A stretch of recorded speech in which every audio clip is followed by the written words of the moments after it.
2 Timoteo, capítulo 2.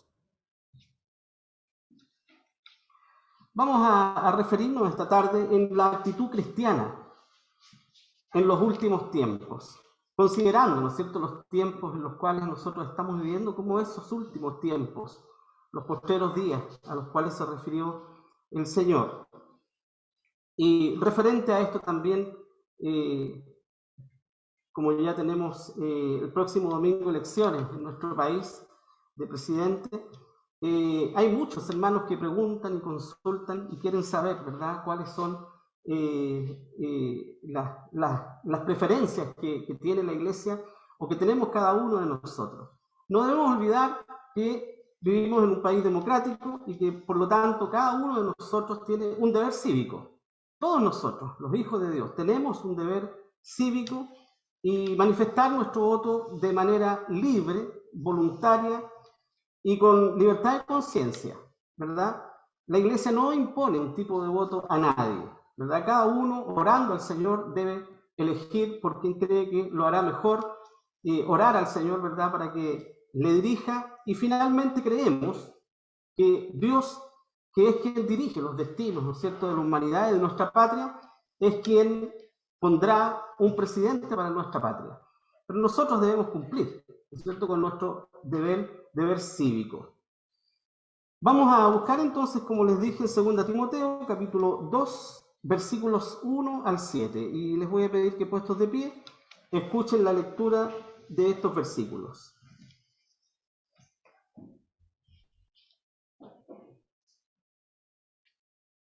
Dice así la palabra del Señor. Pues tú, hijo mío, esfuérzate en la gracia que es en Cristo Jesús, y lo que has oído de mí entre muchos testigos, esto encarga a los hombres fieles que serán idóneos para enseñar también a otros. Tú pues sufre trabajos como fiel soldado de Jesucristo. Ninguno que milita se embaraza en los negocios de la vida a fin de agradar a aquel que le tomó por soldado. Y aún también el que lidia no es coronado si no lidiare legítimamente.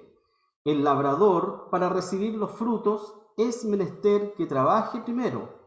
Considera lo que digo, y el Señor te dé entendimiento en todo. Oremos.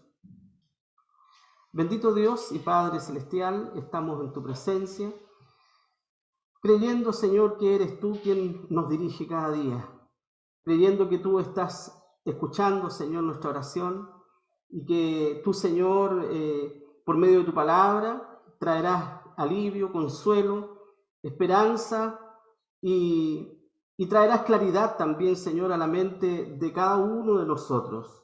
Te ruego, Padre Celestial, que perdones nuestros pecados, que nos limpies de todas nuestras faltas, Señor, y que permitas, Señor, que podamos tener esa bendición de poder estar plenamente, Señor, concentrados en tu palabra.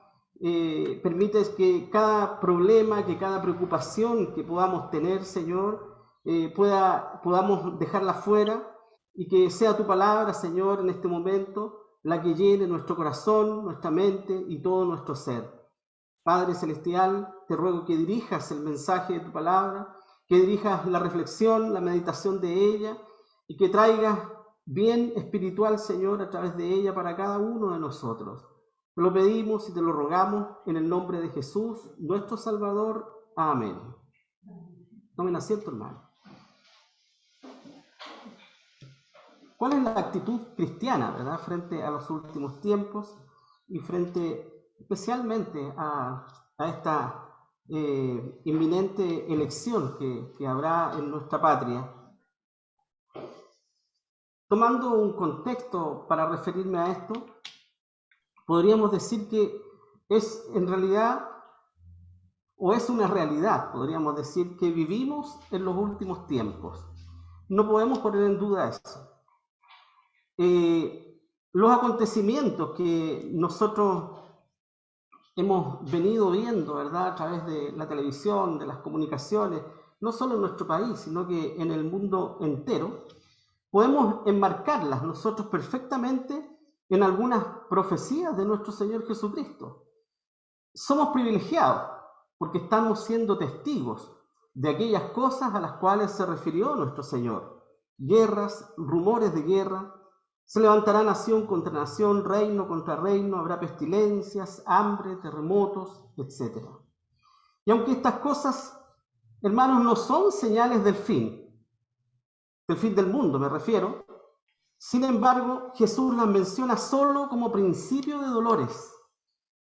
Y eso es lo que debemos tener presente, principio de dolores. Muchos hermanos, y es verdad que mientras vemos que estas cosas ocurren cada vez más seguidas, ¿verdad?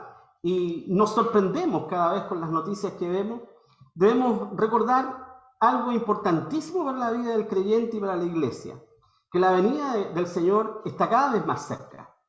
Pero no debemos olvidar que el fin de todas las cosas se acerca, como decía el apóstol Pedro también. Pero todas estas cosas no son señales del fin del mundo, sino que solamente son principios de dolores, nada más. Porque lo real, porque lo catastrófico y lo terrible que anuncia la palabra del Señor aún está por venir. Creemos que nuestro Señor Jesucristo, en su infinita misericordia, nos llevará de esta tierra a su pueblo, a la iglesia, antes que estas cosas empiecen a ocurrir. Eso es lo que creemos y pensamos de acuerdo a la palabra del Señor. Nosotros en esta historia reciente, que hemos sido testigos de acontecimientos realmente maravillosos, inimaginables, el avance de la tecnología, por ejemplo, ¿verdad? ¿Cuánto ha avanzado la tecnología en nuestros tiempos? No nos imaginábamos nosotros hace 30 años, 40 años siquiera, en que podríamos estar comunicándonos, ¿verdad?, con la persona a una distancia enorme, lejos de nosotros y mirándonos a través de una cámara. No podríamos imaginarnos siquiera hace 2 o 3 años que la iglesia podría estar haciendo cultos de esta forma, predicando desde un lado y siendo vistos a través de distintos lugares en todo el mundo, de una manera instantánea. No podríamos habernos imaginado eso nosotros hace 3 años. Y esto es porque la tecnología ha avanzado de una manera realmente impresionante y maravillosa por lo demás, porque Dios ha dado la inteligencia a los seres humanos. No olvidemos que Dios creó al hombre conforme a su imagen y semejanza, inteligente. Lo creó, ¿no es cierto?, como un ser que pudiera crear otras cosas, que pudiera tener dominio sobre todo ser vivo en la tierra, pero también que fuera un creador, ¿verdad? Y en eso nos parecemos a nuestro Padre Celestial y al Creador. En la medicina también, el avance de la medicina, en las comunicaciones, pero también hemos sido testigos, y como lo he dicho en reiteradas ocasiones, de esta pandemia que ha azotado al mundo, no solo a nosotros, no solo al pueblo de Dios, sino que al mundo entero, y que ha traído el desplome, ¿no es cierto?, en muchos países de la economía. Y ha azotado también duramente, ¿no es cierto?, a varios pueblos, principalmente, ¿no es cierto?, a los pueblos del tercer mundo. Sin duda, Dios ha tocado lo más preciado que el ser humano tiene hoy día, la economía, el ser humano materialista, que piensa que toda la felicidad parte, ¿no es cierto?, en el hecho de tener y acumular bienes nada más. Dios ha tocado la salud y ha tocado la vida misma de los seres humanos con esta pandemia. Además de todo esto, nosotros mismos, mis hermanos, podemos ser víctimas de injusticias, de inequidad, como en nuestro país y en otros países del mundo, la corrupción política, la violencia, el narcotráfico, todo esto, ¿no es cierto?, que ha traído tanto daño y tanto mal a la sociedad, y además ha traído un descontento tremendo en muchas personas. Ahora, cuando nosotros vemos toda esta situación y analizamos todo esto, en lo cual nosotros también podemos estar siendo víctimas de todo esto, porque somos parte de esta patria, conformamos parte de esta sociedad, podemos preguntarnos cuál debe ser la actitud del cristiano frente a la injusticia social. Muchos creyentes preguntan esto: ¿cuál es nuestra posición? ¿Qué debo hacer yo frente a la injusticia social? ¿Qué debo hacer yo? ¿Debo manifestarme? ¿Debo adherir a ciertas ideologías? Pero principalmente podemos preguntarnos cuál es la actitud nuestra como hijos de Dios, como pueblo de Dios frente a la injusticia. Vivimos en un mundo donde la justicia obviamente no es perfecta, donde tiene muchos defectos la justicia.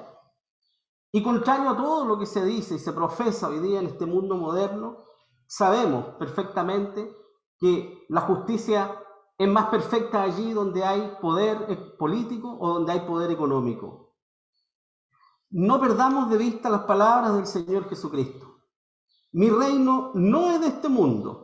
Si de este mundo fuera mi reino, mis servidores pelearían para que yo no fuera entregado a los judíos. Ahora pues, mi reino no es de aquí. No debemos perder de vista estas palabras, hermanos, porque son las palabras de nuestro Maestro, de nuestro Salvador, a quien nosotros seguimos, quien ha comprado nuestras vidas a precio de sangre. No somos de nuestra propia, no nos pertenecemos nosotros, ¿verdad? Es nuestro Señor Jesucristo, quien es nuestro amo y Señor de la vida de cada uno de aquellos que ha comprado con su sangre bendita. Estas palabras de Jesús a Pilato debemos entenderlas que la voluntad de Dios, la voluntad final de Dios, guía los destinos de la humanidad. ¡Qué grande es nuestro Dios! Él guía los destinos de la humanidad, pero también guía los destinos de cada uno de nosotros. No podemos imaginarnos ese poder tan infinito y tan grande que tiene nuestro Dios y cómo ejerce el Señor su voluntad en todas y cada una de las áreas de este mundo. Es verdad que nosotros mismos, como hijos de Dios, que vivimos en esta sociedad, somos objeto de muchas injusticias a veces. He conocido hermanos que han sido objeto de muchas injusticias. Pero si ponemos nuestra preocupación en la injusticia social, hermanos, podríamos fácilmente desviarnos de nuestro principal objetivo como hijos de Dios. Lo digo porque muchos líderes cristianos y creyentes hoy día adhieren activamente a campañas políticas de uno u otro lado, debatiendo incluso en redes sociales cristianos contra cristianos, hijos de Dios contra otros hijos de Dios que tienen posiciones políticas distintas. ¿Ese es el camino que debe tomar el creyente? No digo que el cristiano no debe tener una opinión política. Es claro que todos tenemos una opinión política, pero no debemos adherirnos a ideologías. Y esa opinión política debemos manifestarla de manera libre, democrática, como ciudadanos que somos. Pero, ¿cómo podemos actuar nosotros como hijos de Dios frente a estas injusticias que ocurren en nuestro país y en el mundo? El Señor dijo, por medio del apóstol Pablo, en 2 Timoteo capítulo 2, versículo 4, ninguno que milita se embaraza en los negocios de la vida a fin de agradar a aquel que lo tomó por soldado. Nuestro Señor Jesucristo es nuestro modelo a seguir. Nuestro modelo a seguir no es una figura humana, no es un líder humano, es nuestro Señor Jesucristo. Él dijo, yo soy la luz del mundo. El que me sigue no andará en tinieblas, mas tendrá la lumbre de la vida. Podemos preguntarnos entonces, ¿cuál fue la actitud de nuestro Señor Jesucristo frente a la injusticia? ¿Cómo actuó Jesús? Creo que ahí tendremos la respuesta de cómo debemos actuar nosotros frente a la injusticia. ¿Cómo actuó nuestro Maestro? Isaías lo explica o lo escribe de esta forma diciendo, angustiado él y afligido, no abrió su boca, como cordero fue llevado al matadero, y como oveja delante de sus trasquiladores, enmudeció y no abrió su boca. Nuestro Señor Jesucristo, frente a Pilato, se remite solamente a decir, mi reino no es de este mundo. Pilato le recuerda a Jesús que la vida de él estaba en sus manos. Y el Señor le dice enfáticamente, ¿verdad?, que él no tendría ningún poder sobre Jesús si no le fuere dado de arriba. Y le dice, mi reino no es de este mundo. Ante la situación injusta que le ocurrió a Juan el Bautista también, que fue tomado preso y luego muerto, ¿acaso el Señor intervino en algo para salvarle? Podemos preguntarnos, ¿por qué Jesús no hizo nada por salvar a Juan el Bautista? Jesús supo del apresamiento de Juan el Bautista, supo el peligro que corría la vida de Juan el Bautista, y no hizo nada cuando Juan el Bautista perdió la vida de una manera horrible, ¿no es cierto?, en manos de Herodes. ¿Qué hizo nuestro Señor Jesucristo? Simplemente no hizo nada. Cuando Pedro saca su espada para defenderle y corta la oreja al siervo del pontífice, Jesús se lo prohíbe. Y además, ¿qué hizo el Señor? Sana a su opresor. Le hizo bien a aquel que venía a hacerle daño. Cuando Jacobo y Juan quisieron hacer justicia orando por la destrucción de una ciudad samaritana que no había recibido sus mensajeros, Jesús reprende a sus discípulos y les dice, vosotros no sabéis de qué espíritu sois. Qué fuertes las palabras de nuestro Señor, ¿verdad? Ustedes no saben de qué espíritu soy. El Señor dijo, no he venido a perder las almas, sino a ganarlas, ¿verdad? Hermanos, ¿acaso no es esa la actitud que debemos adoptar nosotros ante las injusticias? Sé que no es fácil, sé que es difícil, sé que el corazón humano siempre, ¿verdad?, busca la justicia y busca también muchas veces la venganza. Ahora, ¿por qué, como hijos de Dios, involucrarnos en luchas sociales? ¿Por qué, como hijos de Dios, nos vamos a involucrar en políticas o ideologías si no es nuestro trabajo hacerlo? Y digo esto porque hay muchos hijos de Dios en posiciones de poder en este mundo. Hay muchos hijos de Dios que son senadores, diputados, presidentes incluso. Es el trabajo de ellos, no solamente gobernar para los cristianos, sino para toda una nación. Por eso digo, no es nuestro trabajo enredarnos en ideologías sociales, en luchas sociales. No perdamos de vista las palabras del apóstol Pablo a Timoteo, que le hace ver y que le enrostra que la preocupación máxima que debe tener un hijo de Dios es la predicación del Evangelio, y que por eso debemos darnos, y que no debemos embarazarnos de otras ideologías, porque ya tenemos a Cristo en nuestro corazón, porque tenemos la mente de Cristo. No necesitamos ideologías para correr por ellas.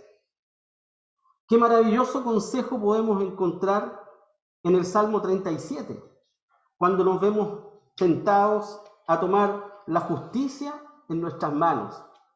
Es verdad que a veces quisiéramos tomar la justicia por nuestras manos, ¿verdad? Aquellos que han sido torturados, aquellos que han sido perseguidos, aquellos que han sido juzgados injustamente, etcétera, ¿verdad? Aquellos hijos que han sido muertos en manos del narcotráfico y de toda la maldad que vemos, o del terrorismo. Qué ganas de tomar la justicia en nuestras manos, puede decir ese padre, esa madre, esos hermanos, esa familia, ¿verdad?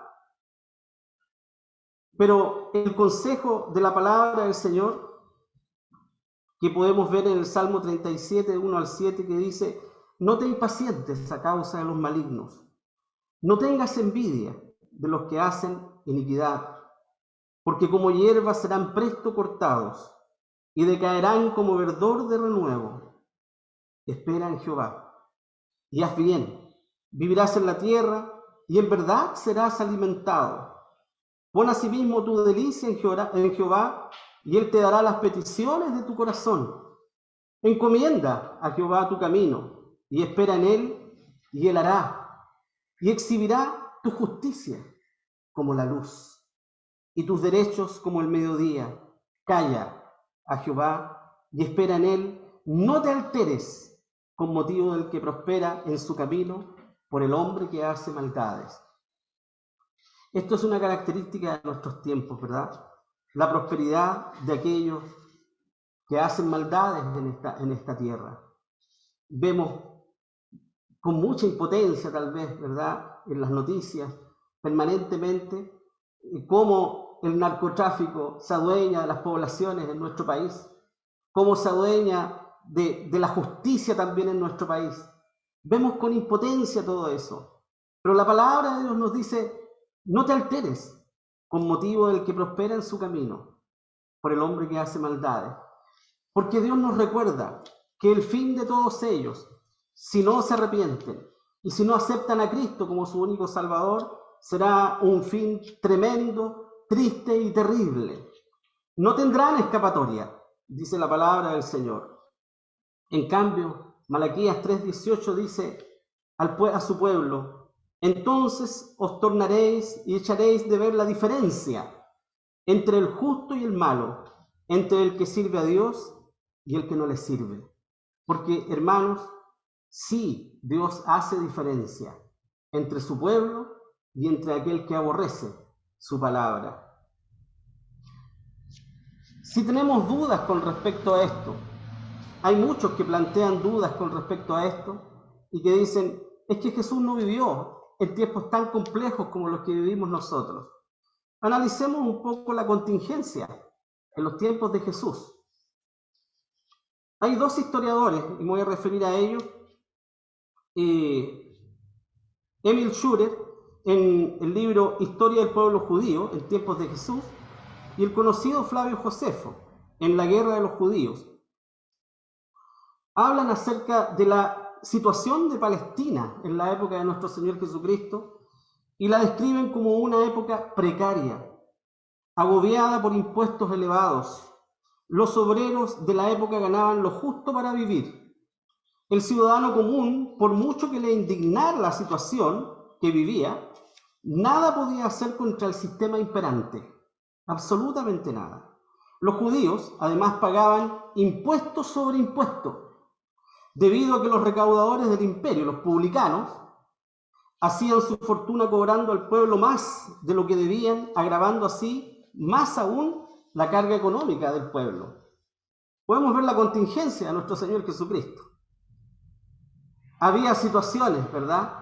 Había terrorismo en la época de nuestro Señor Jesucristo. Había revueltas también en la época de nuestro Señor Jesucristo. Dentro de los mismos discípulos había algunos que habían sido, ¿cierto?, parte de esta revolución o de esta resistencia al imperio romano.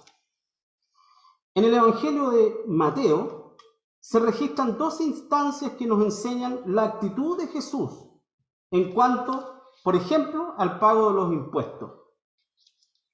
Y podríamos preguntarnos entonces, ¿cuál fue la actitud de nuestro Señor Jesucristo frente al descontento social? En Mateo capítulo 17, versículos 24 al 27, donde los recaudadores, probablemente del templo, preguntaron a Pedro si Jesús pagaba los impuestos. La respuesta de Jesús es, para que no los escandalicemos, ve al mar y el primer pez que salga, cuando le abras la boca, hallarás un estáter, tómalo y dáselo por ti y por mí.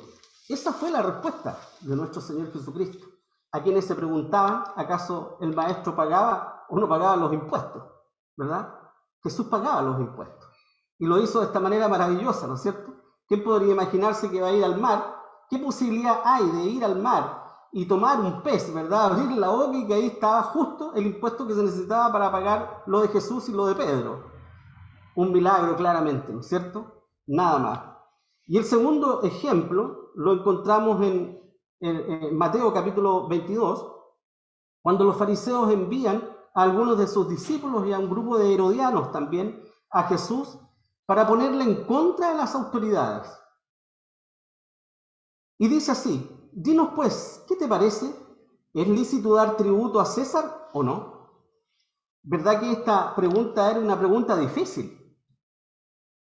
Era una pregunta difícil. ¿Cómo habría salido algún político, ¿no es cierto?, una pregunta como esta? Pero nuestro Señor Jesucristo, ¿verdad? Muestra, ¿no es cierto?, cuán sabio, ¿no es cierto?, y maravilloso es lo que sale de sus labios. Mas Jesús, entendida la malicia de ellos, les dice, ¿por qué me tentáis, hipócritas? mostradme la moneda del tributo. Y ellos le presentaron un denario. Entonces les dice, ¿cuya es esta figura y lo que está encima escrito? Dícenle, de César. Y dícele el Señor, ¿verdad? Pagad pues a César lo que es de César y a Dios lo que es de Dios. Qué respuesta más sabia, ¿no es cierto? Cómo dejó callados, ¿verdad?, a sus enemigos, a aquellos que pretendían ponerlo en contra de las autoridades. Quisieron poner a Jesús entre la espada y la pared. No lo consiguieron, ¿verdad? Nuestro Señor Jesucristo contesta de una manera enfática. Vemos entonces cómo Jesús nos da ejemplo de vida a seguir, sujetándonos a las autoridades. Y además, no solo sujetándonos a las autoridades, hermanos, sino que además orar por nuestras autoridades es nuestro deber. 1 Timoteo capítulo 2, versículo 1 al 3 dice, amonesto pues, ante todas cosas, que se hagan rogativas, oraciones, peticiones, hacimientos de gracias por todos los hombres, por los reyes y por los que están en eminencia, para que vivamos quieta y reposadamente en toda piedad y honestidad, porque esto es bueno y agradable ante Dios, delante de Dios, nuestro Salvador. El Señor nos da ejemplo entonces, ¿verdad?, cómo nosotros debemos sujetarnos a nuestras autoridades.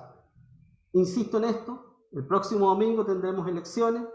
Sin duda, cada uno de nosotros tenemos una preferencia, pero aunque salga aquella que no es nuestra preferencia, es nuestro deber sujetarnos a las autoridades, orar por estas autoridades, orar por nuestro presidente, cual sea que salga, porque el que salga, ¿no es cierto?, finalmente será el que Dios quiere que esté allí. No hay autoridad en el mundo que no sea puesta por Dios. Por lo tanto, mis hermanos, no caigamos en el juego, ¿no es cierto?, del odio, sino que oremos al Señor, votemos en conciencia y esperemos la respuesta. Y salga el presidente que salga, debemos a nuestro presidente nuestro respeto y nuestras oraciones. Eso es lo que Dios nos pide a nosotros como hijos de Dios. No olvidemos, toda alma se someta a las potestades superiores, porque no hay potestad sino de Dios, y las que son de Dios son ordenadas. Así que el que se opone a la potestad, a la ordenación de Dios, resiste. Y los que resisten, ellos mismos ganan condenación para sí, dice Romanos capítulo 13, versículo 2. El anarquismo que tanto se menciona en nuestros tiempos, o la rebelión contra la autoridad, tiene su origen, hermanos, no en doctrinas humanistas, sino en Satanás mismo, quien se rebeló primero contra su creador. Nuestro Dios ha establecido un orden en todo lo que hizo. Dice Génesis 1:31, y vio Dios todo lo que había hecho, y aquí que era bueno en gran manera. El orden y la armonía son características de todo lo que Dios hace. 1 Corintios 14:33 lo explica de esta manera, diciendo, porque Dios no es Dios de disensión, sino de paz. La palabra del Señor delata al diablo como padre de mentira y como príncipe en la confusión. Juan 8:44 dice, él, refiriéndose a Satanás, homicida ha sido desde el principio y no permaneció en la verdad, porque no hay verdad en él. Cuando habla mentira, de suyo habla, porque es mentiroso y padre de mentira. Hermanos, la crisis de la democracia moderna, la corrupción política y la defensa de las libertades absolutas del hombre conducen al Estado moderno al comienzo de la ingobernabilidad. Eso es una realidad y que estamos viendo no solo en nuestro país, en el mundo entero. Frente a esto podríamos vernos tentados nosotros como hijos del Señor a interpretar estos sucesos como, entre comillas, el camino sin retorno a un gobierno mundial fuerte y autoritario. Podríamos decir, eso es lo que necesita este mundo hoy día, un mundo donde predomine el anarquismo, donde no se reconoce autoridad religiosa, política de ninguna especie. Frente a eso, ¿cuál sería la solución? Pensando humanamente, un gobierno fuerte, un gobierno autoritario, ¿verdad? Pareciera inevitable la instalación de un gobierno mundial con las características de lo descrito en las Escrituras, como el gobierno del anticristo. Si así fuera, estaríamos a las puertas de la gloriosa venida del Señor por su pueblo. Nuestra redención, hermanos, está cerca, pero también no debemos olvidar que enfrentamos tiempos peligrosos para nuestra fe.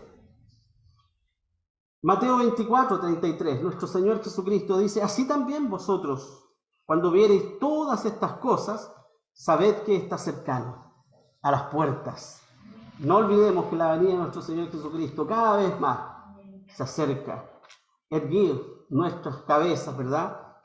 Estemos atentos a los sucesos y a los acontecimientos que hay en este mundo, y no olvidemos y recordemos las palabras de nuestro Señor Jesucristo y su promesa gloriosa, que Él vendrá a buscar a su pueblo y nos llevará de esta tierra llena de injusticias, de dolores y sufrimiento. Nos llevará a un mundo mejor, allí donde Él fue a preparar lugar para cada uno de nosotros. El humanismo ha llegado a su máxima expresión en la exaltación de los derechos del hombre, por sobre toda autoridad política, religiosa y moral. Desde sus inicios, el hombre ha decidido sacar al creador de todos sus planes. Esta insurrección reinante que hoy día vemos en el mundo entero es solamente, mis hermanos, el fruto amargo de la naturaleza caída y pecaminosa del ser humano, y distintivo del carácter de los postreros días. Como dice la palabra del Señor, esto también sepas, que en los postreros días vendrán tiempos peligrosos, que habrá hombres amadores de sí mismos, avaros, vanagloriosos, soberbios, detractores, desobedientes a los padres, ingratos, sin santidad, sin afecto, desleales, calumniadores, destemplados, crueles, aborrecedores de lo bueno, traidores, arrebatados, hinchados, amadores de los deleites, más que de Dios. Segunda Timoteo capítulo 3, versículo 1 al 4. Nuestro Señor Jesucristo se sujetó a las leyes de un gobierno tirano. No podemos poner en duda eso, ¿verdad? Un gobierno que cometía muchas injusticias y crueldades, de emperadores y gobernantes soberbios e inmorales. Desde su niñez, nuestro Señor Jesucristo sufre las injusticias de Herodes el Grande, quien buscándole para quitarle la vida comete ese vil acto, ¿no es cierto?, que nos relata la palabra del Señor, asesinando a niños indefensos. Posteriormente protagonizó la muerte injusta de Juan el Bautista, solo por un capricho de otro gobernante perverso e inmoral, Herodes Antipas. ¿Cuál fue la actitud entonces asumida por nuestro Señor Jesucristo frente a la autoridad, hermanos? No olvidemos Isaías 53. Angustiado él y afligido, no abrió su boca. Como cordero fue llevado al matadero, y como oveja delante de sus trasquiladores, enmudeció y no abrió su boca. De la cárcel y del juicio fue quitado. Y su generación, ¿quién la contará? Porque cortado fue de la tierra de los vivientes. Por la rebelión de mi pueblo fue herido.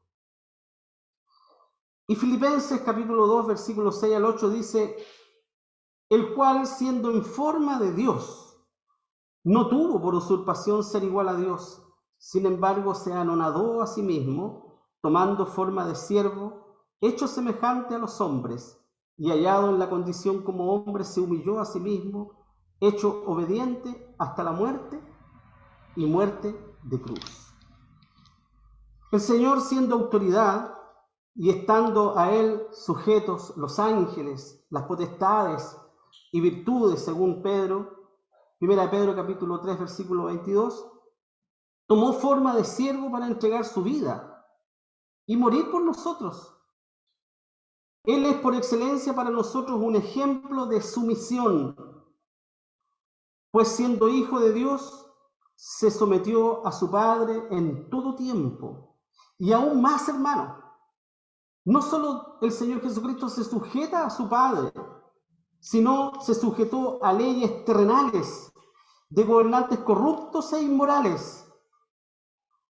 Tal debe ser la actitud del cristiano frente a estos últimos tiempos.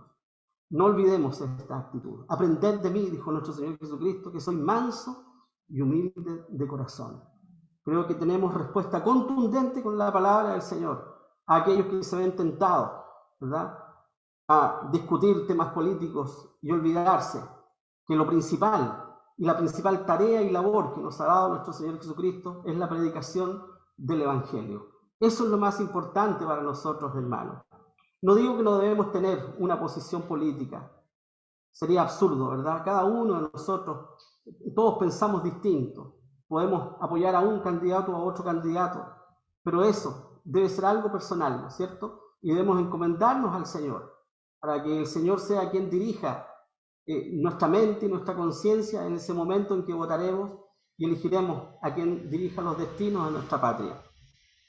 Debemos entonces, para finalizar, reconocer autoridades. Los hijos de Dios son respetuosos con las autoridades, sean cuales sean.